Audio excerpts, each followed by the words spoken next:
कुछ लोग आके आपको ज्ञान देंगे कि भैया ये वीडियो मोदी जी के शेयर कर दीजिएगा ताकि मोदी जी को पता चल जाए। रे पगला, मोदी जी को तो सब पता है, मोदी जी को नहीं पता है। ये वीडियो कम से कम आप लोग उस व्यक्ति को शेयर करिए जो आटा के नाम पर गया था वोट गिराने, अब उसके डाटा से उसके आटा की वसूली होगी।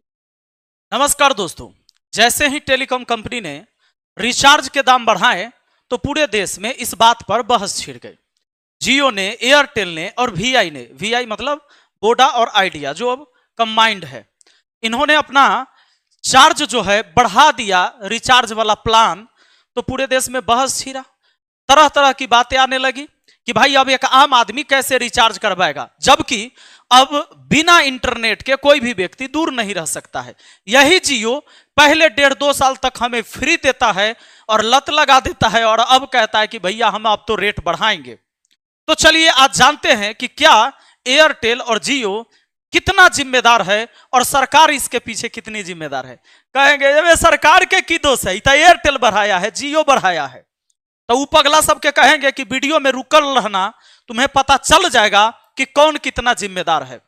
दोस्तों, कोई भी प्राइवेट चीजें, प्राइवेट कंपनी या प्राइवेट स्कूल कोई भी हो, प्राइवेट स्कूल ले लीजिए, प्राइवेट बस ले लीजिए, किसी भी क्षेत्र को ले लीजिए, किसी भी सेक्टर को ले लीजिए, वो अपने मन से प्राइस रख देते हैं। अगर मैं पढ़ाता हूं, मेरा कभी मन होता है कि 200 रुपया फीस होना चाहिए तो 200 रुपया फीस होगा। हमारे एप्लीकेशन पर, मैथ मस्ती एप्लीकेशन पर पढ़ने जाएंगे, हमारा मन होगा कि भाई 300 रुपया फीस होना चाहिए तो 300 रुपया फीस होगा।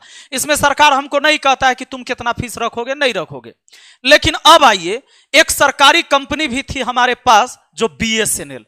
अब बीएसएनएल की स्थिति खराब करके और इन सब को प्रमोट कर करके कैसे आज इस स्थिति में पहुंचा दिया गया है कि अब आपको लगता है कि भाई रिचार्ज करवाना बहुत महंगा है। तब पूरी कहानी को जानते हैं। सबसे पहली बात ये कि ये प्लान है, जैसे वीआई का जो है डेली डेटा वाले प्रीपेड प्लान जो 269 रुपया 28 दिन, अब 299 रुपया हो गया, जो 1 GB प्रतिदिन अनलिमिटेड कॉलिंग और 100 SMS कर सकते थे। 299 वाला जो 28 दिन, अब वो 349 हो गया। तो इसी तरीके से सबका है। 155 का रिचार्ज जो जियो में था वो 189 हो गया। अब कहता है कि 28 दिन की वैलिडिटी होती थी। उसी तरीके से लास्ट आइए, यहां देखिए 2999 वाला 3599 हो गया। अब यहां पर 365 दिन की जिसमें वैलिडिटी थी। तो ये तो आपने देखा कैसे 2999 का हो गया अब 3500 का रिचार्ज, और 399 वाला यहां पर आप देखेंगे 449 हो जाता है, 479 वाला 579 हो जाता है। तो इस तरीके से बढ़ते चला गया दोस्तों सारे प्राइस। ये सब बात आप जान चुके होंगे, हम इस पर फालतू के बकवास नहीं करेंगे।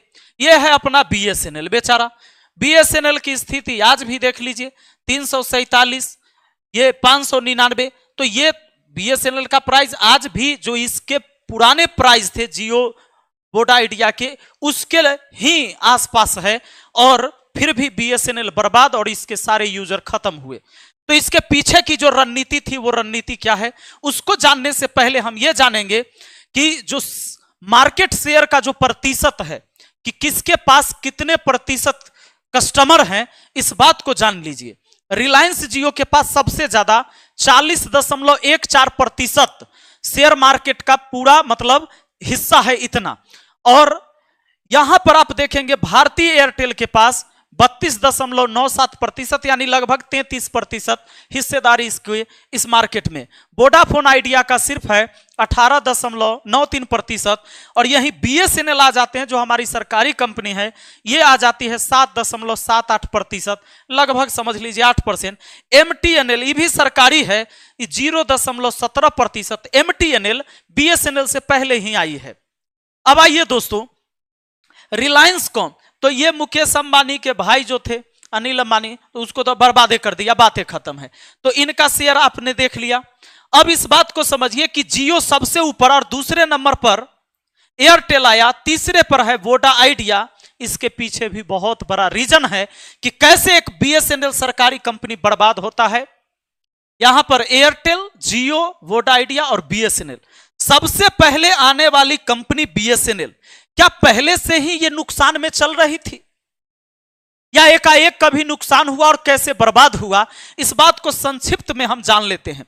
दोस्तों इनके पास जो कर्मचारी हैं 1.70 लाख, मतलब कि लगभग 1.25 लाख कर्मचारी है जिसको वेतन देती है बीएसएनएल कंपनी। कई बार मुद्दा भी उठा कि इनके वेतन टाइम से नहीं मिल पाते हैं, और कई बार यह भी मुद्दा उठा कि बीएसएनएल के कर्मचारी लापरवाह होता है, काम करवे नहीं करता है।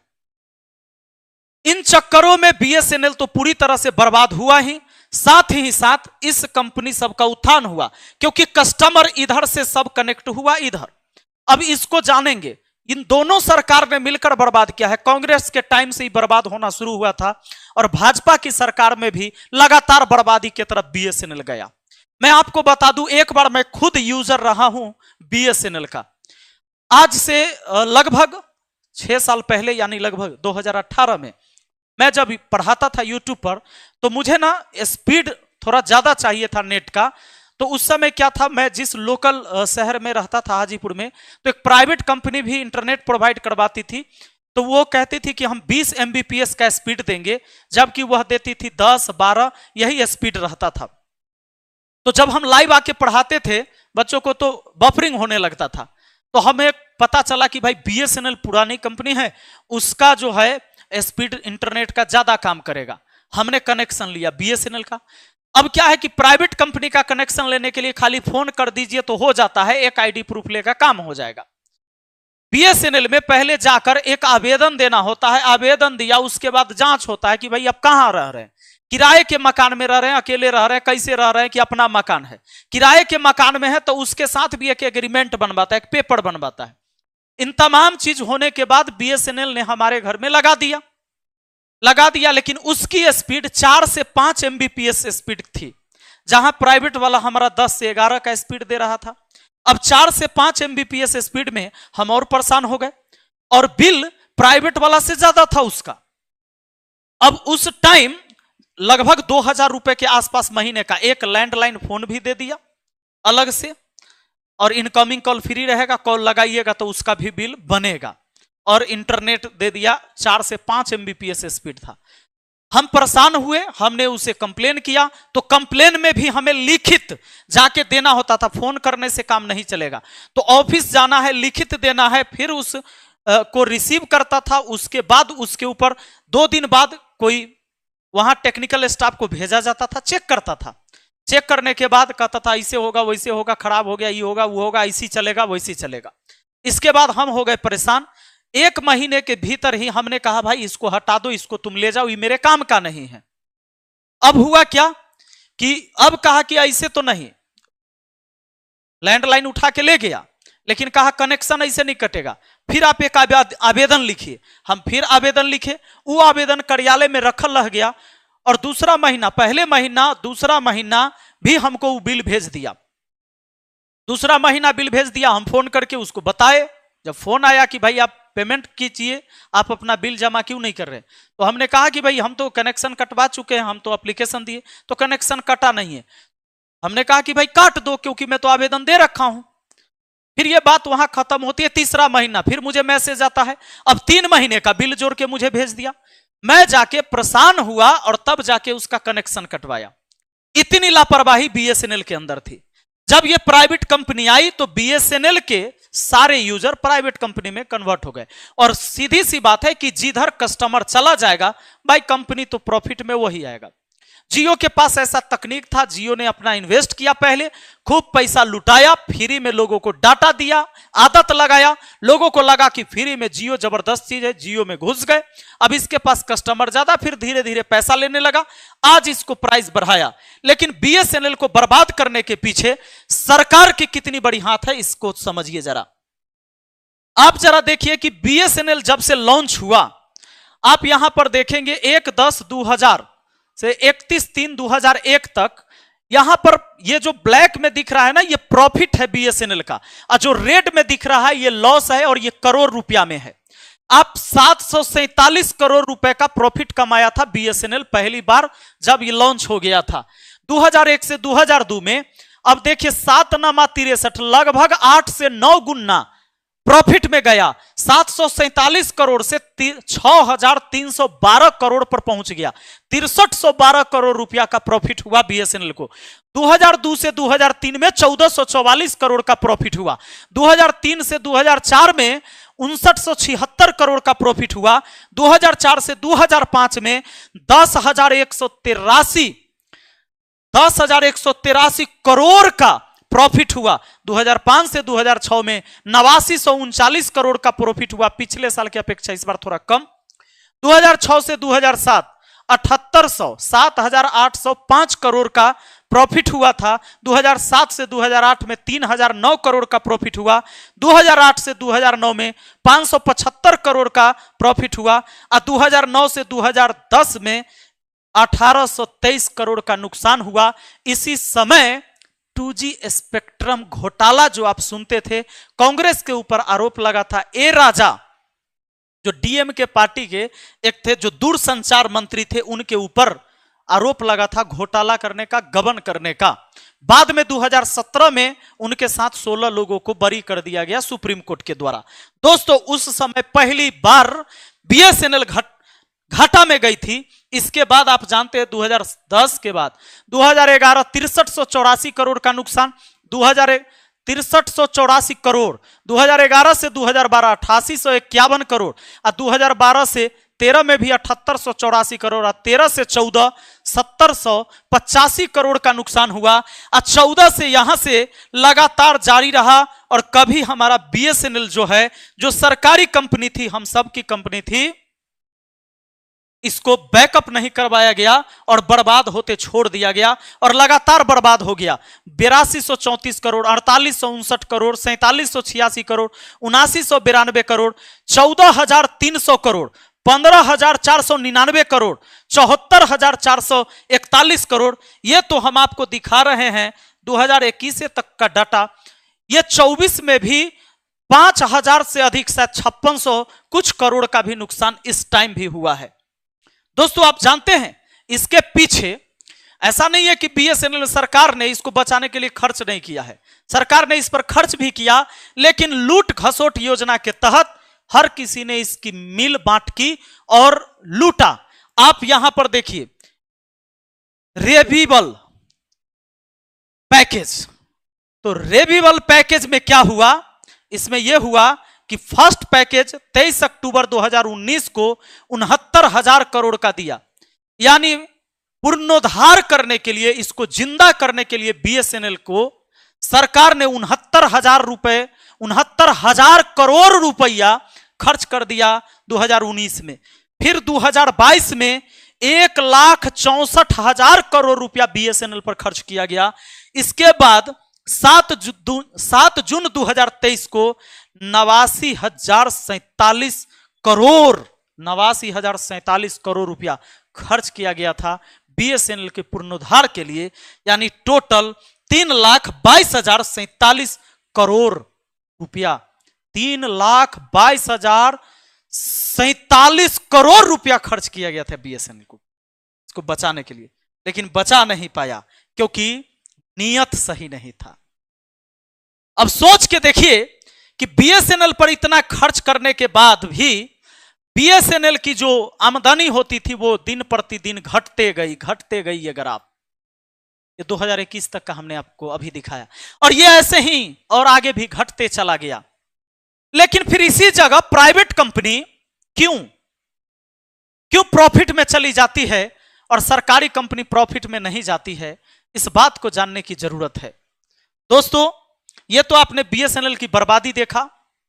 अब जान लीजिए कि एक प्राइवेट कंपनी प्रॉफिट में क्यों जाती है और जाने की जरूरत भी क्यों है, और सरकार भी यही चाहती है कि सरकारी कोई भी कंपनियां डूबते रहे ताकि हम उसको प्राइवेट कर दें।